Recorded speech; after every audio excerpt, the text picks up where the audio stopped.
Barbie movie.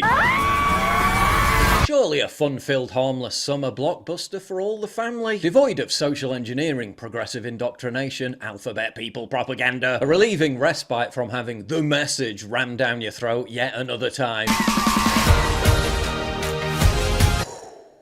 Don't be so naive. Of course Barbie's become the latest battlefront for the culture war. Mattel knows for sure that if they allow this to be advertised as another huge steaming pile of feminist girl boss cringe, it's gonna be a complete flop and they're gonna lose $100 million, which is somewhat of a problem because most of the people involved in this movie are touting it as another huge steaming pile of feminist girl boss cringe. After numerous Barbie actors told Time magazine that the movie was most definitely feminist, Mattel Films executive producer Robbie Brenner insisted that it was, quote, not a feminist movie. And when that was put to lead actress and producer Margot Robbie, she raised her eyebrows and responded, quote, who said that? Oh. Now there's full-on damage control and an internal struggle within Mattel to ensure that they don't get woke and go broke. Is Barbie a feminist movie? Depends on whom you ask. You can tell how desperate they are about this, because legacy media outlets jumped the gun and went full-on gush mode. Why the new Barbie movie is the feminist epic we deserve. They're even declaring the following scene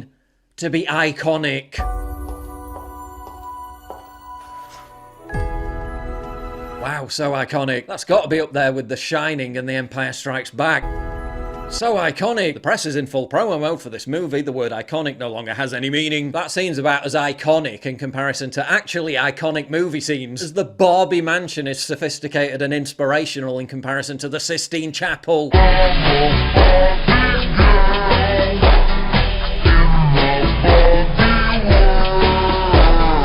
Of course you can't have Barbie as just a slim, attractive white girl. Oh no. As we know from Little Mermaid and numerous other examples, that's just not diverse and inclusive enough. So in the movie, they made everyone a Barbie. Hey Barbie! Hi Barbie! Hi Barbie! Hi Barbie! Hi Barbie! A black female president Barbie, a physicist Barbie, a judge Barbie, a journalist Barbie, a laundry list of career girl boss role models. Strangely, no room for stay-at-home mother Barbie. Interesting, isn't it, how that's the one role model they chose not to treat with inclusivity. But they did include a Barbie who was born a man. Yes, there's a transgender Barbie. Which is kind of funny because when promoting the film, the executive producer complains about brilliant female actresses getting shunned for roles because they're being crowded out by men. Oh, the irony. Transgender model Harry Neff plays the role of Dr. Barbie. Right, so at the height of the fallout of children being encouraged to undergo irreversible sex change surgery and chemical castration, at the apex of the debate over the harm being caused by gender ideology, they make the transgender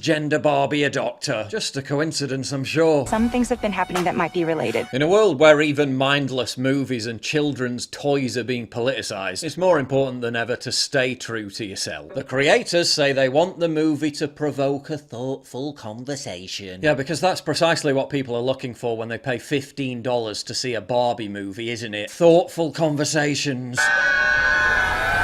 They want to subvert the Barbie stereotype and surprise people, such as the stereotype amplified by the backward old Barbie, that women like shopping. I love to shop, don't you? Because everyone knows women hate shopping. Barbie director Greta Gerwig is an ardent feminist, who's previously butchered entire characters, most notably in her adaptation of Little Women, to give it a feminist slant. So how does the Barbie movie portray men? Well, consider the role of Ken.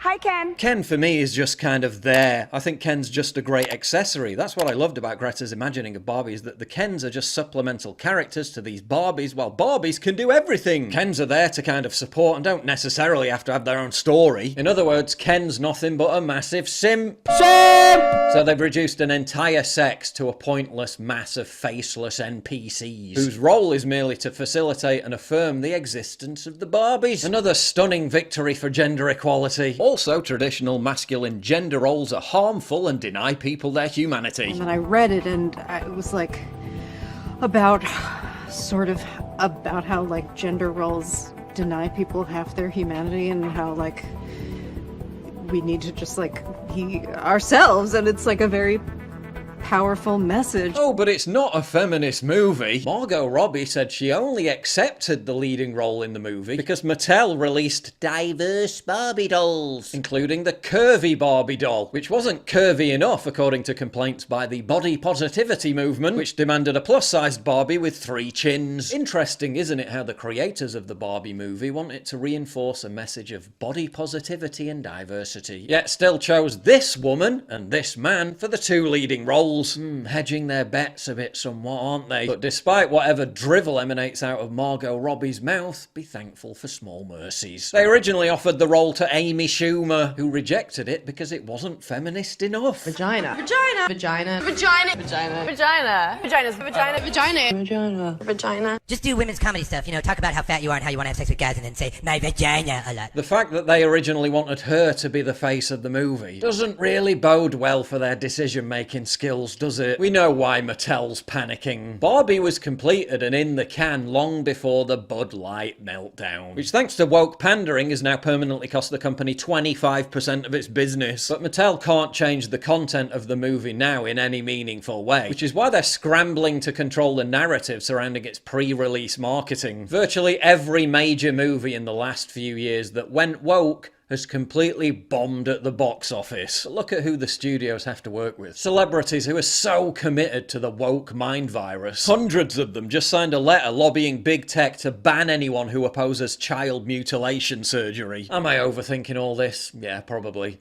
But so are they, and that's the point. Literally everything, even what on the surface should be a mindless but watchable joyous romp based on a toy doll franchise, must be run through their woke purity filter before the masses are even allowed to see it. Has to be justified by satiating the insane intersectional whims of identity politics obsessed weirdos who have seized control of our culture. Another potentially fun flick ruined by interminable squabbling over how best to reinforce the message.